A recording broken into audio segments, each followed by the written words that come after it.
হলফনামা দিয়ে জানায় কোর্টের কাছে যে এই সমস্ত ক্যান্ডিডেটরা যোগ্য এবং এরা একদম জেনুইন, তাহলে পরে আইনজীবী বিকাশ ভট্টাচার্য বলেছেন যে তাহলে আমাদের কোনো আপত্তি নেই, আমাদের কোনো খেদ নেই। কিন্তু এসএসসিকে হলফনামা দিয়ে বলতে হবে যে এরা হচ্ছে যোগ্য এবং এই একদম যে এরাই হচ্ছে জেনুইন আসল ক্যান্ডিডেট এবং এদের চাকরি। তো বর্তমানে একটা ব্রেকিং আপডেট উঠে আসছে এসএসসি শুনানি। তো এসএসসি সুপ্রিম কোর্টের আজ শুনানি রয়েছে। তো আজকে বর্তমান আপডেট কী রয়েছে, তো আজকে আমরা এই ভিডিওতে সম্পূর্ণ তথ্য আলোচনা করব। সঙ্গে থাকুন, ভিডিও শেষ পর্যন্ত দেখুন। চ্যানেল নতুন দর্শক অবশ্যই চ্যানেলটিকে সাবস্ক্রাইব করে দেবেন। তো বন্ধুরা, গত সোমবার এসএসসি মামলার শুনানি ছিল। তো সোমবার থেকে আগামী সোমবার বলেছিল, তো গত সোমবার, ঠিক আছে। তো আবার সোমবার গতকালকে, তো আগামীকাল আজকে মানে মঙ্গলবার শুনানির কথা বলা হয়েছিল। তো আজকে শুনানি বর্তমানে চলছে, ঠিক আছে। তো শুনানিতে বর্তমান কী পরিস্থিতি রয়েছে, তো আজকে আমরা এই ভিডিওতে সম্পূর্ণ তথ্য আলোচনা করব। বর্তমান আপডেট কী রয়েছে, তো সঙ্গে থাকুন। তো শর্তহীন স্থগিতাদেশ দিতে আগ্রহী নই, যোগ্য অযোগ্য বাছাই গুরুত্বপূর্ণ সুপ্রিম কোর্ট। তো এসএসসিতে 25,753 চাকরি বাতিলের নির্দেশ সংক্রান্ত অনেকগুলি মামলা শুনানি চলছে সুপ্রিম কোর্টে। সুপার নিউমেরিক পোস্ট নিয়ে সুপ্রিম কোর্টের প্রশ্নের উত্তরে রাজ্য বলল খারাপ অভিসন্ধি ছিল না। তো তারপর চলে আসছি নেক্সটে। তো সংক্ষেপে এখানে দেওয়া রয়েছে। তো এসএসসি নিয়োগ মামলায় 25,753 জনের চাকরি বাতিল সহ অন্যান্য রায় নিয়ে শুনানি সুপ্রিম কোর্টের প্রধান বিচারপতি ডিওয়াই চন্দ্রচূড়ের বেঞ্চে। গত সপ্তাহে এই মামলার শীর্ষ আদালত মন্ত্রিসভার বিরুদ্ধে সিবিআই তদন্তে অন্তর্বর্তী স্থগিতাদেশ দিয়েছিল, কিন্তু চাকরি বাতিল নিয়ে আদালত কোনো নির্দেশ দেয়নি। প্রধান বিচারপতি যোগ্য অযোগ্য বাছাই প্রক্রিয়া নিয়ে প্রশ্ন তোলেন। অন্যদিকে যোগ্যদের তালিকা সুপ্রিম কোর্টে জমা দেওয়া হবে বলে শুক্রবার জানিয়েছে এসএসসি। এই মামলায় সুপ্রিম কোর্টের দিকে তাকিয়ে গোটা রাজ্য বর্তমানে এখন। তো তারপর চলে আসছি নেক্সটে। তো মূল বিষয়গুলো এখানে দেওয়া রয়েছে।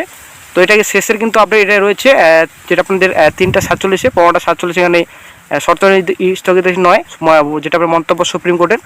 তো এটা কিন্তু শেষের আপডেট রয়েছে। তো ফার্স্ট আপডেটে আমরা চলে আসছি। তো প্রথমে চলে আসছি, পদ্ধতিগত জালিয়াতি করেছেন এসএসসির কাজে বিস্মিত সুপ্রিম কোর্ট। তো এসএসসি নিয়োগ প্রক্রিয়া এবং সেই সংক্রান্ত তথ্য দেওয়ার ক্ষেত্রে পদ্ধতিগত জালিয়াতি করেছে বলে মন্তব্য করল সুপ্রিম কোর্ট। প্রধান বিচারপতি মন্তব্য, এতদিন তা হলে তথ্য জানা অধিকারী যা বলতেন সেসব অসত্য ছিল। তো এটা বলেছেন সুপ্রিম কোর্ট, ঠিক আছে। তো তারপর চলে আসছে নেক্সটে, সরকারি চাকরির উপর থেকে বিশ্বাস চলে যাবে, এটা সুপ্রিম কোর্ট বলেছেন। তো প্রধান বিচারপতি বললেন আজকাল সরকারি চাকরি খুবই দুষ্প্রাপ্য এবং আমাদের মূল্যবান। তো এইসব দেখে তো সরকারি চাকরির প্রতি বিশ্বাস চলে যাবে।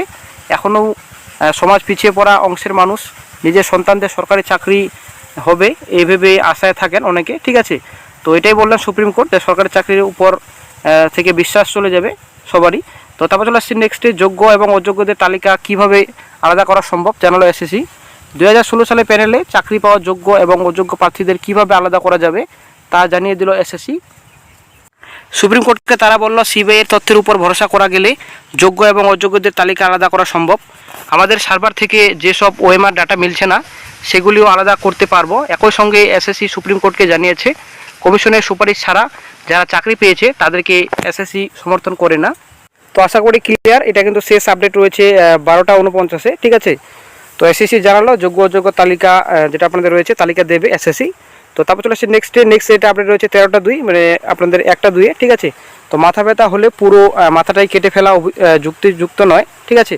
তো মধ্যশিক্ষা পর্ষদ এটা বলেছেন। তো এবার সুপ্রিম কোর্টে বলতে শুরু করলো মধ্যশিক্ষা পর্ষদ। মঙ্গলবার সমস্ত পক্ষের ওই বক্তব্য শোনার কথা সুপ্রিম কোর্টের প্রধান বিচারপতি বেঞ্চকে বলল হাইকোর্টের ওই রায়ের ফলে 17 থেকে 18 হাজার শিক্ষক ভুক্তভোগী। যোগ্য এবং অযোগ্য বাছাই করা সম্ভব হলে এদের চাকরি রাখা হোক। মাথা ব্যথা হচ্ছে বলে পুরো মাথা কেটে দেবো, এটা হতে পারে না। এটা কিন্তু মধ্যশিক্ষা পর্ষদ বললেন, এটা আপনাদের 1টা 2-এ। তো তারপর নেক্সট আপডেট রয়েছে 13টা 6, ঠিক আছে। তো শিক্ষক পাবো কোথা থেকে, এটা প্রশ্ন পর্ষদ করলেন, ঠিক আছে। সুপ্রিম কোর্টে পর্ষদের প্রশ্ন, সবার চাকরি চলে গেলে শিক্ষক পাবো কোথা থেকে? সিনিয়র শিক্ষকদের চাকরি চলে যাচ্ছে, এরপরে আগামী দিনে স্কুলগুলির জন্য প্রধান শিক্ষক পাওয়া যাবে না। তো তারপর চলে আসছে নেক্সট আপডেট, এটা 13টা 10-এ।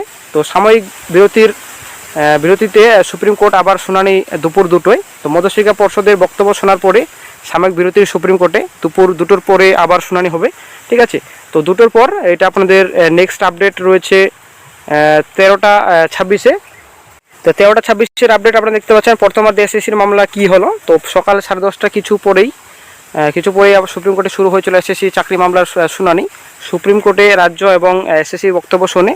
তো পাল্টা প্রশ্ন করে আদালত বারবার রাজ্যের কাছে জানতে চায় কী উদ্দেশ্যে সুপার নিউমেরিক পোস্ট তৈরি করা হয়েছিল, জবাবে রাজ্য নানা যুক্তির পাশাপাশি আদালতকে জানায় কোনো খারাপ অভিসন্ধির জন্য ওই সুপার নিউমেরিক পদ তৈরি করেনি, তো বরং ওই পদে বেআইনি নিয়োগ পাওয়া প্রার্থীদের রাখা হবে না বলে জানানো হয়েছিল। একই সঙ্গে এ ব্যাপারে কলকাতা হাইকোর্টে মন্ত্রিসভার বিরুদ্ধে সিবিআই তদন্তের যে নির্দেশ দিয়েছিল তাও যথাযথ নয় বলে দাবি করে রাজ্য।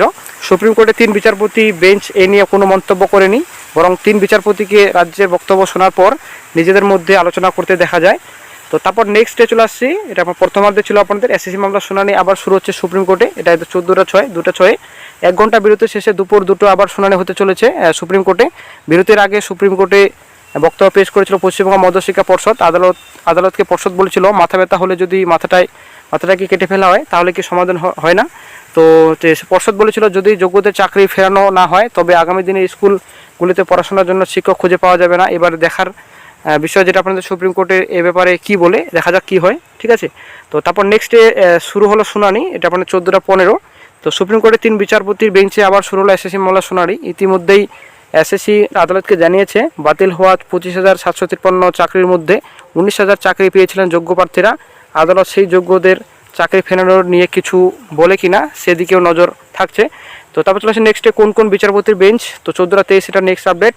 তো সুপ্রিম কোর্টের প্রধান বিচারপতি DY চন্দ্রচূড়ের নেতৃত্বাধীন 3 বিচারপতির বেঞ্চে শুনানি চলছে। তো বাকি 2 বিচারপতির নাম JB পারদিওয়ালা এবং মনোজ মিশ্র। তো তারপর চলে আসে নেক্সটে সুপ্রিম কোর্টের সওয়াল করে শুরু হলো চাকরিহারাদের। তো সুপ্রিম কোর্টে সওয়াল শুরু করলেন চাকরিহারাদের আইনজীবী প্রতীক ধর। এর আগে পশ্চিমবঙ্গের রাজ্য সরকার এসএসসি এবং মধ্যশিক্ষা পর্ষদের বক্তব্য শুনেছে শীর্ষ আদালত। প্রতীক বলেন OMR সিটের যে তথ্য সিবিআই হাতে পেয়েছে তাতে 65B এভিডেন্ট অ্যাক্ট প্রমাণ করা হয়নি। তো এটা সুপ্রিম কোর্ট সওয়াল করেছেন চাকরিহারাদের। তারপর চলে আসছে নেক্সট আপডেটে, নেক্সটে 14:58। তো প্রমাণ নেই অথচ এক কথা 26,000 চাকরি চলে গেল, সুপ্রিম কোর্টের সওয়াল চাকরিহারাদের। আদালতের চাকরিহারাদের আইনজীবী বললেন তো সিবিআই উদ্ধার করা ও OMR সিটের কোনো আইনি বৈধতা নেই। 65B এভিডেন্স আইন অনুযায়ী বৈদ্যুতিন তথ্যের কোনো সার্টিফিকেট নেই, অথচ এক কথা 26,000 চাকরি চলে গেল। তা যুক্তি এবং 65B আইনের ধারা মেনে শংসাপত্র না থাকলে প্রযুক্তির দিক থেকে এত বড় প্রভাব পড়তে পারে। তো তারপর চলে আসছে নেক্সটে আপনাদের রয়েছে এটা আপনাদের 15:10 3:10 আপডেটে রয়েছে এটা আপনাদের অবৈধভাবে কেউ চাকরি পায়নি প্রশ্ন বিচারপতির। তো চাকরিহারাদের আইনজীবী সওয়ালে শুনে সুপ্রিম কোর্টের প্রধান বিচারপতি প্রশ্ন করলেন আপনি কি বলতে চাইছেন, কেউ অবৈধভাবে চাকরি পায়নি? তো চাকরিহারাদের অন্য আইনজীবী বৈধ এবং অবৈধদের একই তুলি দিয়ে রং করা হয়েছে এবং 5 বছর ধরে চাকরি করেছেন, বেআইনি নিয়োগ হয়নি, তারপরেও চাকরি গেল বহু শিক্ষকের। চাকরিহারাদের আরও এই আইনজীবী আদালতকেও জানালেন যে যোগ্যদের আলাদা করা সম্ভব যদি OMR সিটের মিরর ইমেজ সঠিকভাবে করা হয়ে থাকে। প্রধান বিচারপতি কিসের ভিত্তিতে জোর দিয়ে বলছেন যোগ্যতা আলাদা করা সম্ভব? তো আইনজীবী সিবিআই যে তালিকা দিয়েছে তা থেকে এটা করা যাবে। তো এটা আইনজীবী বলেছেন চাকরিহারাদের, ঠিক আছে। তারপর নেক্সট আপডেটে চলে আসে নেক্সট আপডেট 3:19 সিবিআই এর উদ্ধার করা OMR সিট বিশ্বাসযোগ্য নয়, চাকরিহারারা জানালেন আদালতে। তো চাকরিহারাদের আইনজীবীরা আদালতকে জানালেন সিবিআই যে OMR সিট উদ্ধার করেছে তার বিশ্বাসযোগ্য নিয়ে সন্দেহ রয়েছে, কারণ ওই সমস্ত OMR সিট নাইসার দপ্তর থেকে উদ্ধার হয়নি, পাওয়া গিয়েছে এই সংস্থার প্রাক্তন এক কর্মী পঙ্কজ বনশলের বাড়ি থেকে। তো তারপর চলে আসছে নেক্সটে চাকরিহারাদের আদালতের প্রশ্ন OMR সিট সঠিক নয় বলছেন।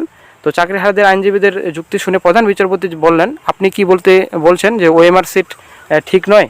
তো আইনজীবী বললেন সেটা না, তদন্ত সবটা প্রমাণিত হয়নি।